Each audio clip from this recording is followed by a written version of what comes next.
설교를 준비하면서 관련된 책을 조금 찾아보던 중에 흥미로운 책 하나를 발견했습니다. 로드니 스타크라는 사람이 쓴 기독교 승리의 발자취라는 책이었습니다. 20여 명의 작은 그룹으로 시작한 기독교가 어떻게 세계 최대의 종교가 되었는지를 역사적 발자취를 따라서 추적한 책입니다. 저자는 크게 기독교가 네 가지를 갖추고 있었기 때문에 세계 최대의 종교가 되었다고 이야기합니다. 첫 번째로는 기독교는 메시지가 탁월합니다. 다른 종교처럼 사람들을 옥죄는 고난이나 희생을 이야기하기보다도 하나님께서 우리를 그리스도를 통해서 구원하신다는 메시지가 탁월하기 때문에 부흥되었다, 이렇게 이야기하고요. 두 번째로는 기독교는 탁월한 경전, 성경을 가지고 있습니다. 다른 종교의 경전들을 보면 조금 신비롭고 수수께끼 같은데 기독교의 성경은 지적으로 이해할 수 있는 내용들이 많다는 겁니다. 그리고 세 번째로 기독교는 근대성을 가지고 있다고 이야기하더라고요. 여성 인권이나 노예 해방, 자본주의, 이렇게 근대화를 일으키는데 아주 혁명적인 일조를 했다고 기독교를 평가합니다. 네 번째로는 기독교가 여러 분파로 나뉘어지면서 자멸하기보다는 오히려 자체적인 경쟁력을 가지게 되었다고 이야기합니다. 그러니까 이러한 네 가지 요소들이 결합되어서 기독교가 세계 최대의 종교가 되었다고 이야기하더라고요. 그런데 저는 이 내용들을 쭉 살펴보면서 사실 마음이 조금 불편했습니다. 이 사람이 말하는 기독교의 승리라는 게 무엇일까? 이런 의문이 들었기 때문에 그렇습니다. 가만히 보면 이 사람이 말하는 승리라는 것은 기독교가 조금 더 번성하게 되고 문화적으로 영향을 좀 더 많이 끼치게 되고 정치적으로 세력이 강해지는 것을 승리라고 이야기하고 있더라고요. 그래서 그 책 중간을 보면 우리가 영적으로 어두운 시대라고 이야기하는 중세 시대도 오히려 기독교가 기하학적인 발전을 하게 된 시기라고까지 평가를 합니다. 보통 중세 시대 하면 암흑의 시대라고 이야기할 만큼 영적으로 침체된 시기 아니었습니까? 그런데 정치와 경제와 군사와 학문, 문화, 예술 전반적으로 기독교가 유럽을 장악하던 시기가 중세시대이기 때문에 오히려 그 시대를 기독교가 굉장히 번성했던 시기라고 평가를 했습니다. 저는 이러한 관점이 조금 마음에 들지가 않아서요, 이 책의 저자를 좀 살펴보기 시작했습니다. 저자는 오랫동안 사회학과 비교 종교학 분야의 교수로 있으면서 기독교에 관련된 여러 가지 책을 쓴 저명한 저자였습니다. 그런데 놀랍게도요, 이 사람은 기독교 신앙을 가진 사람은 아니었어요. 그러니까 기독교적인 내용을 가르치는 사람이긴 했는데 어떤 신문 기사를 보니까 무신론자는 아니지만 불가지론자라고 이야기하더라고요. 불가지론자는 신이 있는지 없는지 알 수 없다라고 생각하는 사람들을 불가지론자라고 이야기하거든요. 근데 기독교에 관련된 수많은 책을 쓴 이 사람이 자기는 불가지론자다. 나는 신이 있는지 없는지 잘 모르겠다. 그것은 우리가 경험할 수 있는 세계가 아니다. 이렇게 이야기를 하더라는 것입니다. 그러니까 이 사람이 보고 판단한 것은 그냥 기독교의 외적인 영향력밖에 없었던 겁니다.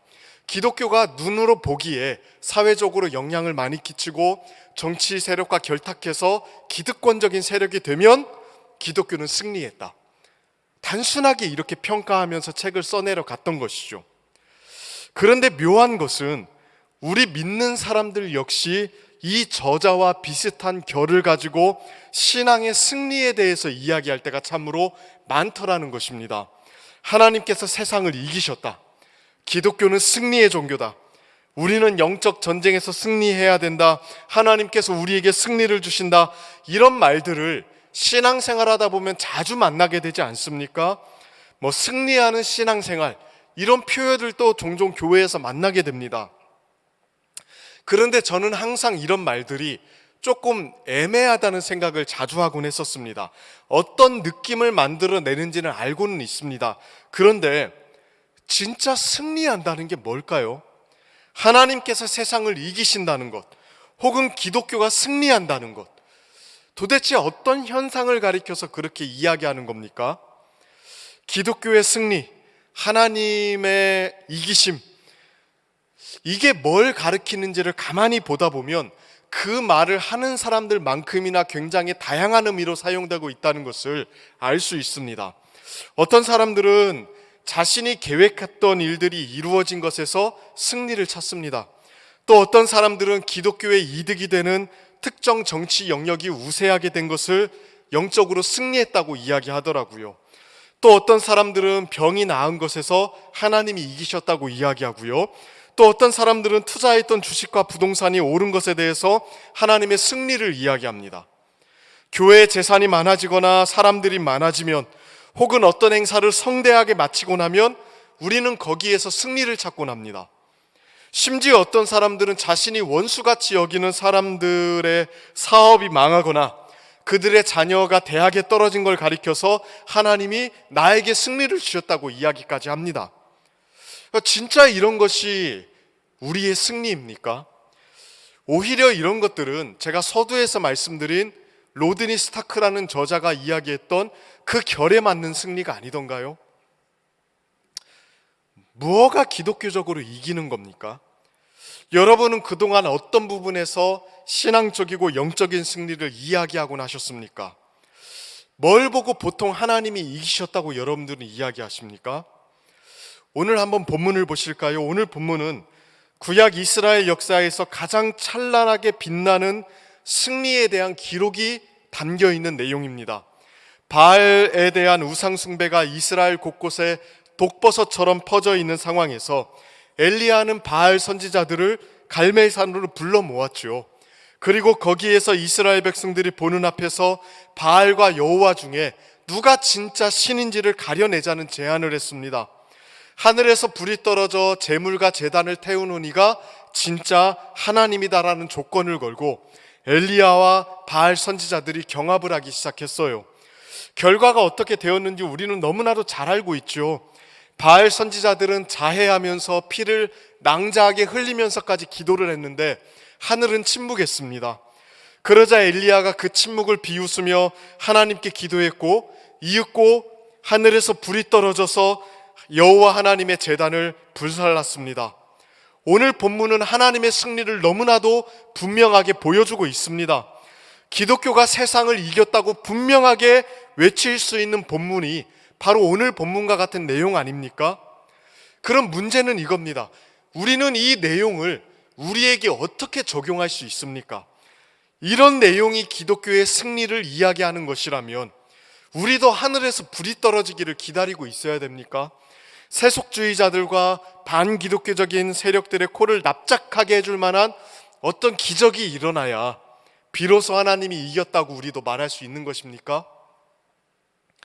오늘 본문에서 말해주고 있는 하나님의 승리는요, 사실 생각보다 그렇게 간단하지만은 않습니다. 오늘 본문은 분명히 세상에 대한 하나님의 승리를 보여주고 있는 본문입니다. 그러나 바알의 코가 납작하게 되었다는 것이 이 본문의 핵심은 아니에요. 아합의 정치 세력을 꺾을 수 있는 힘과 기반을 얻게 되었다는 것 자체가 이 본문이 말하고 있는 승리가 아닙니다. 진짜 이 본문을 통해서 하나님이 말씀해주고 싶어하는 승리가 무엇인지를 알기 위해서는 크게 두 가지를 점검해 봐야 됩니다. 첫 번째로는요, 하나님이 누구를 이기고 싶어 하시는가, 이걸 살펴봐야 되고요. 두 번째로는 하나님이 어떠한 방식으로 이기고 싶어 하시는가, 이 두 가지를 생각해 보셔야 됩니다. 먼저 첫 번째, 하나님이 누구를 지금 이기고 싶어 하시는가를 보셔야 됩니다. 이 본문에서 하나님이 진짜 정복하고 싶어하는 대상이 누구입니까? 대부분의 사람들은 목사님 당연히 바알이죠. 바알의 선지자를 하나님이 정복하고 싶어하는 거 아닙니까? 아니면 아합과 이세벨을 정복하려고 하시는 거 아닙니까? 이렇게 서둘러 대답하실 것입니다. 물론 맞습니다. 이 전투를 통해서 하나님은 바알을 납작하게 누르셨고요, 아합과 이세벨의 코를 납작하게 누르시면서 그들을 부끄럽게 만드셨습니다. 분명 그러한 부분도 있습니다. 그런데 여러분 자세히 보십시오. 이 갈멜산 전투에서 하나님께서 진짜 정복하고 싶어하는 대상이 누굽니까? 1차적으로는 적어도 바알이 아닙니다. 하나님이 싸워서 점령하고 싶어하는 것은 이스라엘입니다. 사실은 자신을 배반한 이스라엘 백성들의 불신앙을 지금 정복하고 싶어 하세요. 우상 숭배에 찌든 그들의 이중적인 마음을 점령하고 싶어 하십니다. 일단 갈멜산 전투의 시작부터 한번 보실까요? 21절 말씀인데요, 우리 같이 한번 읽어보십시다. 함께 읽습니다. 시작. 엘리야가 모든 백성에게 가까이 나아와 이르되 너희가 어느 때까지 둘 사이에서 머뭇머뭇하려느냐. 여호와가 만일 하나님이면 그를 따르고 바알이 만일 하나님이면 그를 따를지니라 하니 백성이 지금요 갈멜산에 바알 선지자를 잔뜩 모아놓고 이스라엘 백성들이 상대하고자 하는 사람이 누구입니까? 지금 누구 때문에 이 갈멜산 전투가 세팅된 겁니까? 바알의 선지자들을 척결하기 위해서 이 전투가 세팅된 게 아닙니다. 지금 엘리야가 도전하고 있는 대상들은 이스라엘 백성들이라고요. 이스라엘 백성들의 마음이 두 갈래로 갈라져 있다는 것, 하나님과 바알 이 둘을 다 섬기려고 이중적인 마음을 품고 있다는 것, 그것이 지금 하나님께서 가장 문제 삼고 있는 것 아닙니까? 하나님은 바알 선지자들에게 왜 너희가 내 백성을 유혹하냐고 책망하지 않았습니다. 오히려 갈팡질팡하며 뒤뚱거리는 자신의 백성들을 책망하시죠. 너희가 어느 때까지 둘 사이에서 머뭇머뭇하려느냐. 하나님이 지금 상대하고자 하는 대상들, 하나님이 진짜 씨름하고자 하는 대상들은 바알 선지자가 아니라 그의 백성들이라고요. 오늘 우리가 읽은 39절의 말씀도 한번 보실까요? 같이 한번 읽어보겠습니다. 39절 시작. 모든 백성이 보고 엎드려 말하되.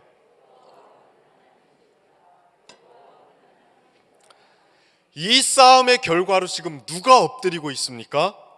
누가 패배를 승복하고 있습니까? 바알 선지자들은 엎드리지 않습니다. 이스라엘 백성들입니다. 그러니 하나님께서 이 갈멜산 싸움에서 정복하신 대상은요, 이스라엘 백성들이에요. 하나님은 그들의 불신앙과 지금 싸우고 있는 겁니다. 그들의 타락한 마음과 맞서 싸워 이기셨습니다.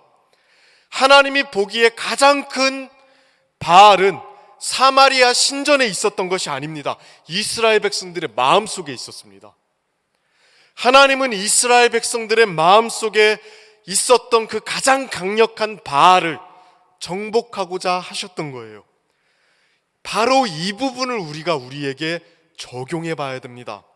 세상에 대한 기독교적 승리라는 게 무엇입니까?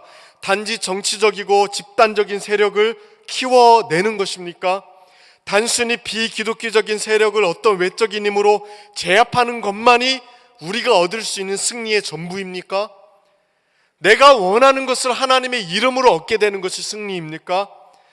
물론 그럴 수도 있죠. 그것도 포함될 수 있죠. 그러나 현재 하나님께서 가장 정복하고자 하는 대상은요, 하나님이 점령하고자 하는 고지는요, 거기가 아닙니다. 우리입니다. 우리의 불신앙이라고요. 우리의 이중적인 마음.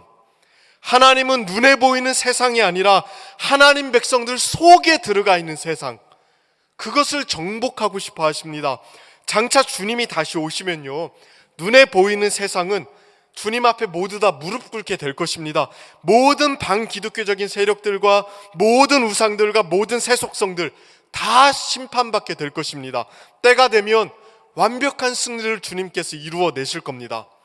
그러나 그때가 될 때까지 우리의 믿음을 무너뜨리고 우리의 신앙을 방해하는 세력들 언제나 우리 곁에 있을 것이라고요. 이 세상에서 우리는 언제나 불편한 위치에 살게 될 겁니다. 이런 상황에서 우리가 가장 먼저 해야 될 것은 세상보다 더 많은 권력과 물질과 세력을 확보해서 떵떵거리면서 사는 게 아닙니다. 하나님 나라는 그렇게 이루어지는 것이 아닙니다. 우리를 둘러싸고 있는 세상이 우리 안에 들어오지 못하게 우리의 신앙을 순결하게 지켜내는 것, 그것이 우리가 얻을 수 있는 가장 현실적이고 가장 1차적인 승리입니다. 여기서 이기지 못하면 기독교적인 승리라는 건 존재하지 않습니다. 요한계시록 2장과 3장을 보면 소아시아 7교회를 향한 주님의 메시지가 나오죠. 그 교회들은 그들을 적대시하고 박멸하고자 했던 그 세력들의 틈바구니 속에서 고통받고 있었습니다. 에베소 교회 안에는 니골라당이라는 이단이 있었고요, 서문학 교회는 환난과 궁핍 속에 있으면서 몇 사람이 옥에 갇히는 일들이 있었습니다. 버가모 교회는 어땠습니까? 사탄의 권자가 있는 곳에 있었습니다. 충성된 증인 안디바가 순교하는 일이 있었죠. 두아디라 교회는 거짓 선지자들이 들어와서 사람들로 하여금 행음하게 만들었고 우상의 제물을 먹게 만들었습니다. 사대 교회는 영적 침체 속에 죽은 교회였고요, 빌라델비아 교회는 사단의 회당이라고 불리는 유대인들의 강력한 핍박이 있었던 곳에 있었습니다. 라오디게아 교회는 어땠습니까? 곤고하고 가난하고 눈멀었지만 그들은 자신의 그런 상태조차 알지 못했습니다. 이 수많은 어려움 속에 있는 교회에게 주님께서 치열하게 말씀하신 것이 무엇입니까? 교회를 박해하고 반대하는 사람들, 그 신앙을 무너뜨리는 사람들을 제거해 주겠나라고 약속하셨습니까? 그런 약속 한마디도 하지 않으십니다.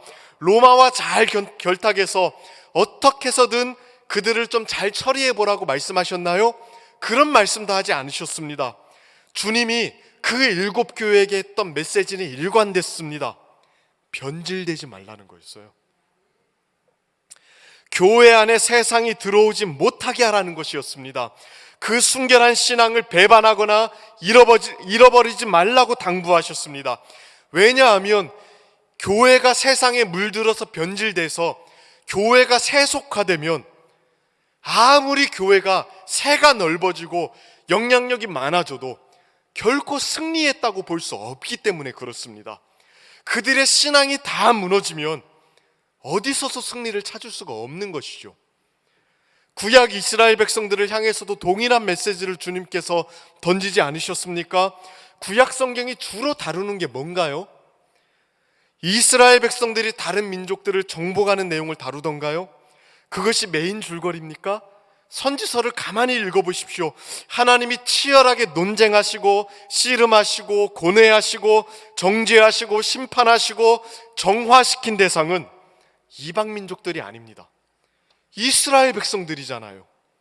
하나님은 이스라엘 백성들이 거대 제국들의 틈바구니 속에서 하나님의 빛나는 백성으로서 나타나기를 원하셨습니다. 그것이 하나님의 싸움이었고요, 멈출 수 없는 투쟁이었다고요. 여기서 하나님은 승리하기를 원하셨습니다. 이방 민족들 정복하는 건 하나님께 일도 아니었어요. 그건 너무 쉬운 일이었죠. 근데 하나님을 고뇌하게 만든 문제는 이스라엘 백성들의 불신앙이었어요.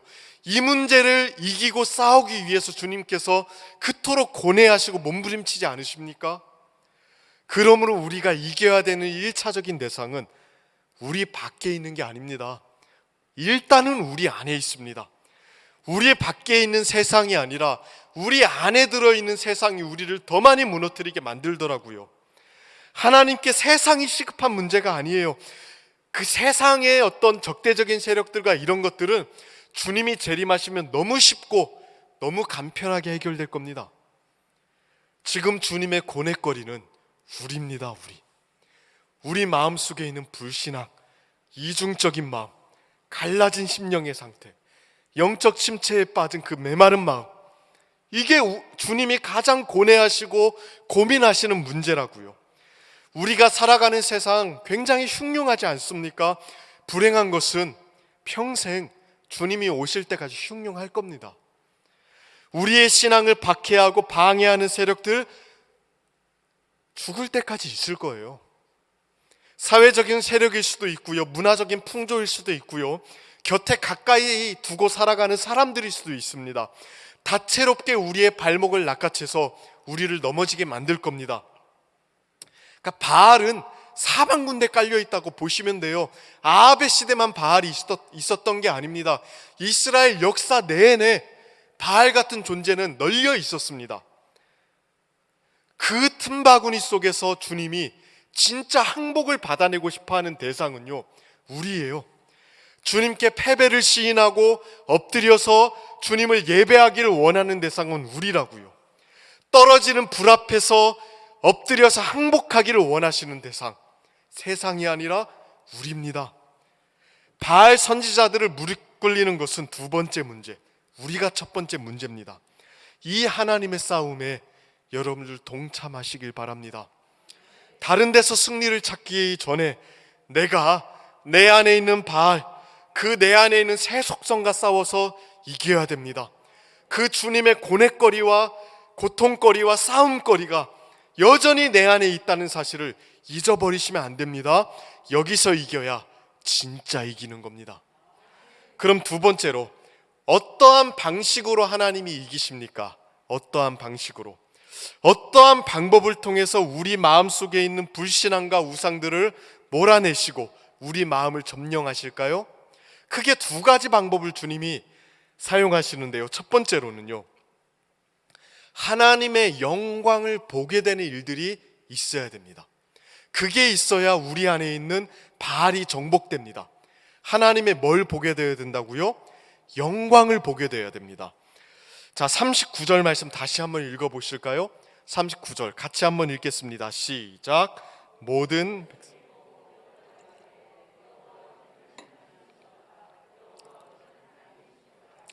자, 하늘에서 불이 떨어지는 기적을 보여주고 끝난 게 아니죠. 이스라엘 백성들의 마음에 큰 변화가 일어났습니다. 어떤 일이 일어났습니까? 여호와를 하나님으로 인정하게 되었어요. 진짜 하나님은 바알이 아니라 여호와다, 이 사실을 받아들이게 된 것입니다.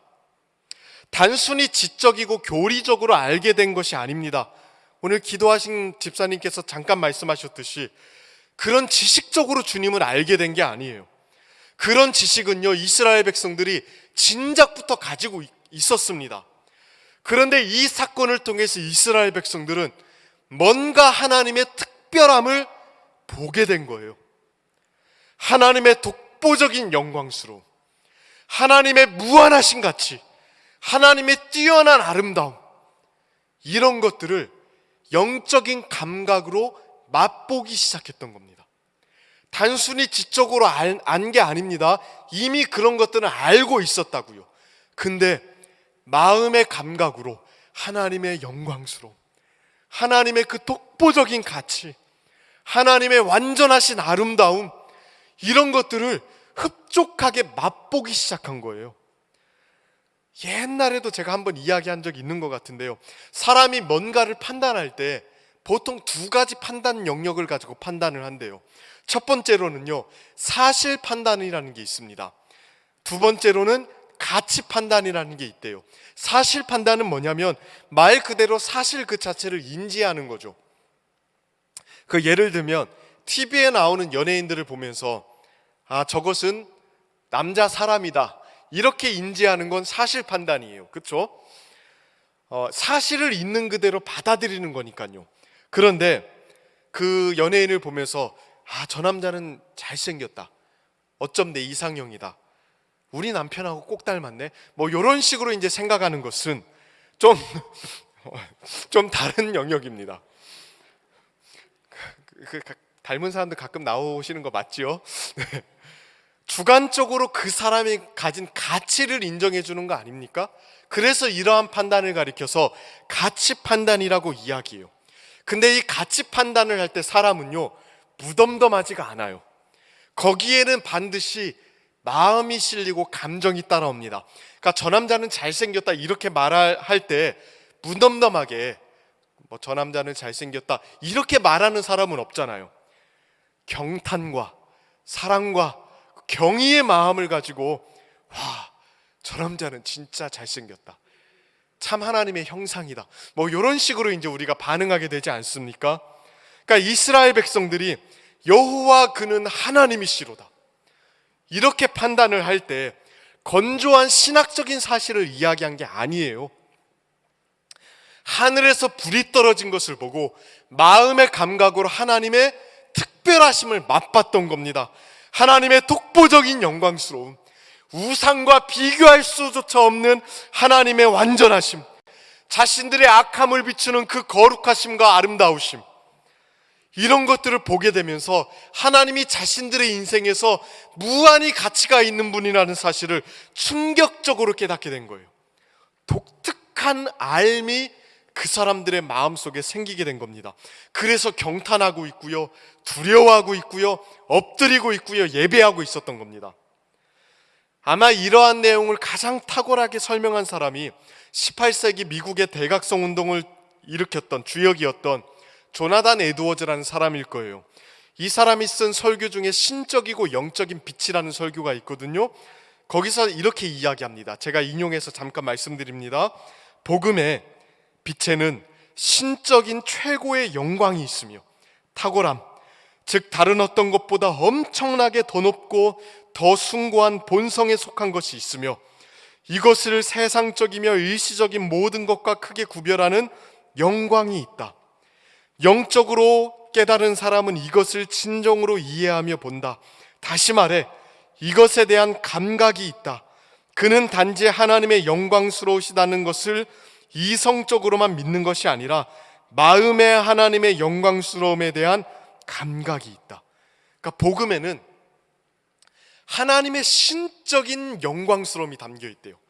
그래서 복음을 받아들인다는 게 뭐예요? 그 신적인 영광스러움과 아름다움을 마음의 감각으로 흡족하게 느끼는 거래요. 단순히 지적으로 예수님께서 우리를 위해서 죽으셨지 이거를 읊조리는 게 복음을 아는 게 아니라 그 복음의 내용을 통해서 하나님의 탁월한 영광스러움, 그거를 흡족하게 맛보면서 하나님을 향해서 무한한 사랑의 마음을 가지게 되는 것, 그게 진짜 하나님을 아는 것이라고 이야기하는 겁니다. 이런 방식으로 하나님을 알게 될 때 사람이 진짜 변하는 겁니다. 사도 바울은 고린도후서 4장 6절에서 이렇게 이야기합니다. 저는 이 구절을 성경에서 제일 사랑합니다. 같이 한번 읽어볼까요? 시작.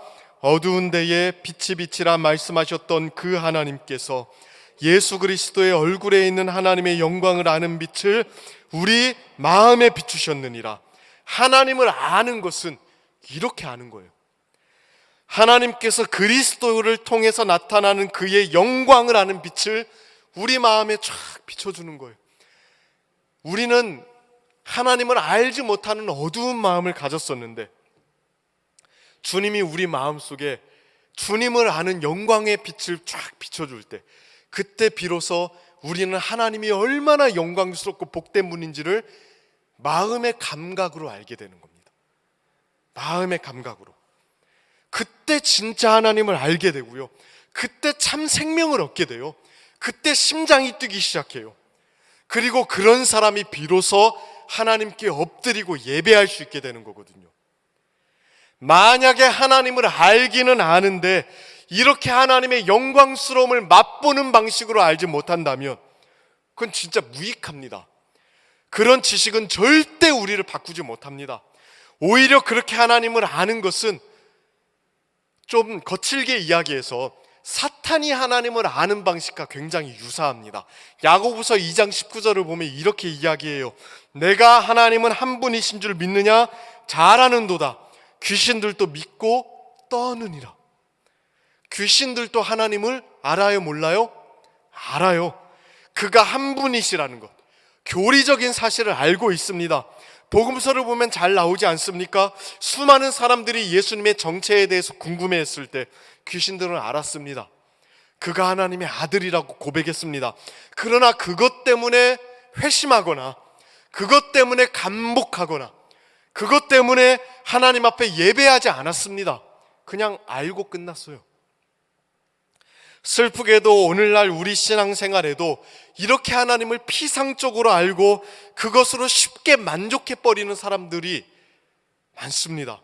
하나님을 안다고 말하고 성경에 나오는 수많은 사실을 읊조리지만 하나님의 무한하신 영광, 하나님의 그 신적인 탁월함, 아름다움, 완전하심, 이것 때문에 하나님 앞에 엎드리게 되고 회심하게 되고 가슴을 치며 울게 되고 하나님 앞에 찬양하게 되는 그 가슴 벅찬 기쁨을 가지게 되는 일들이 좀처럼 없더라고요.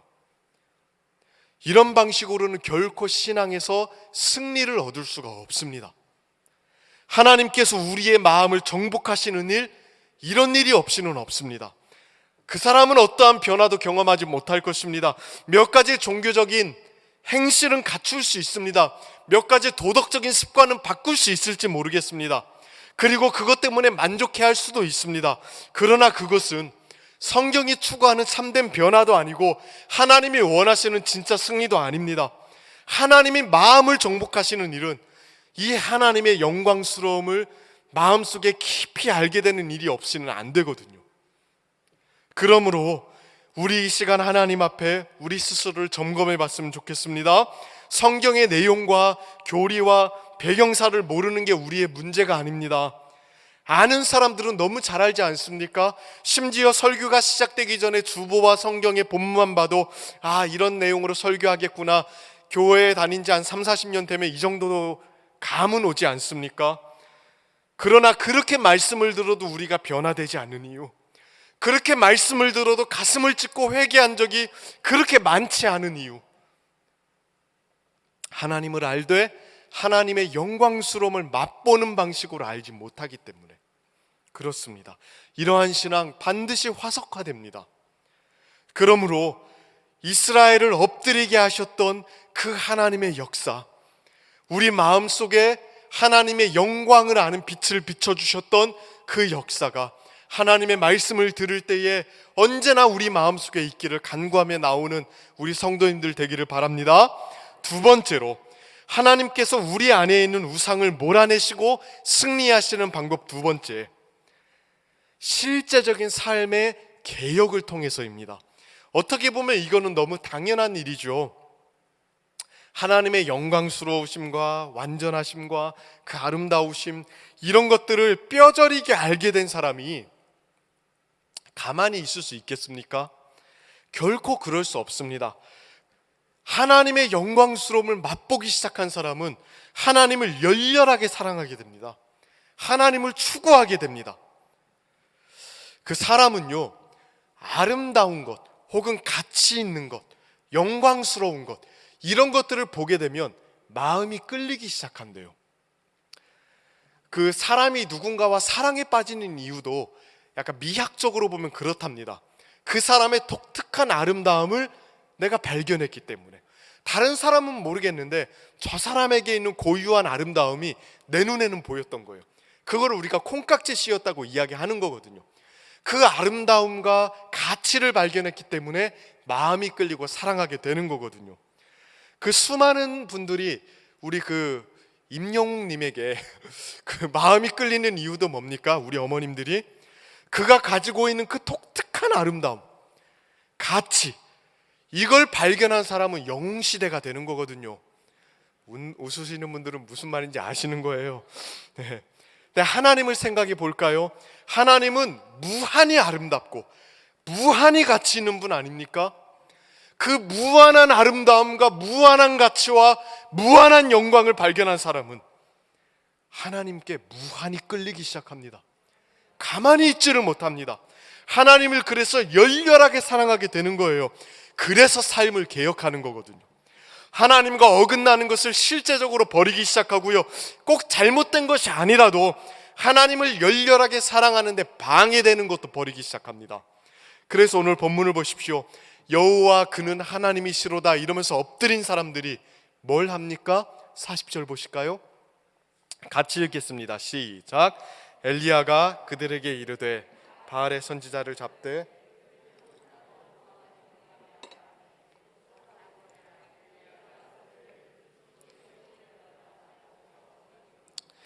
바알 선지자를 어떻게 합니까? 제거하는 일을 해요.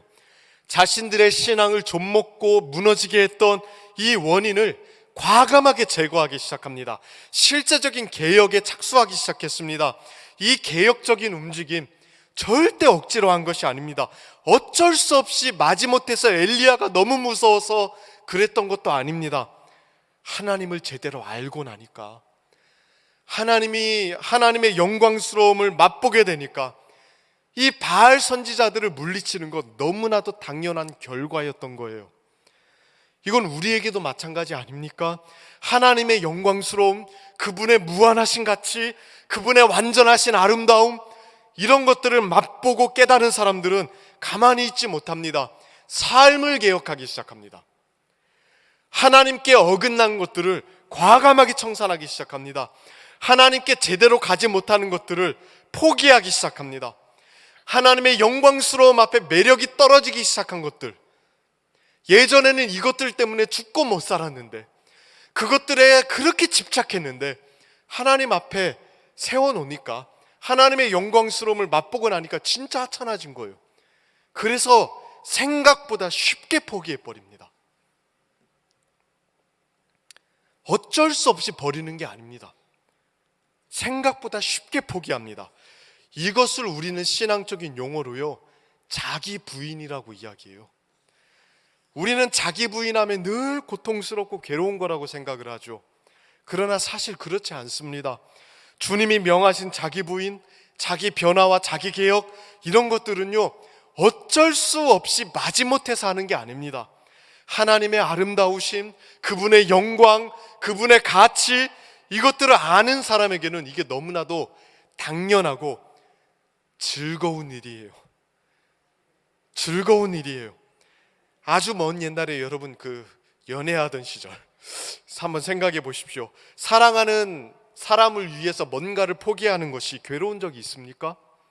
그런 적이 없을 겁니다. 친구 만나는 시간을 포기하고 사랑하는 사람을 만나는 것, 몇 달 용돈을 막 아껴서 그 사람이 좋아하는 것 선물해 주는 것, 잠을 포기하고 귀에 땀이 나도록 전화통화를 하는 것, 하지 못하는 노래 연습해서 그 사람에게 불러주는 것, 이것을 희생이라고 생각하는 사람은 없습니다.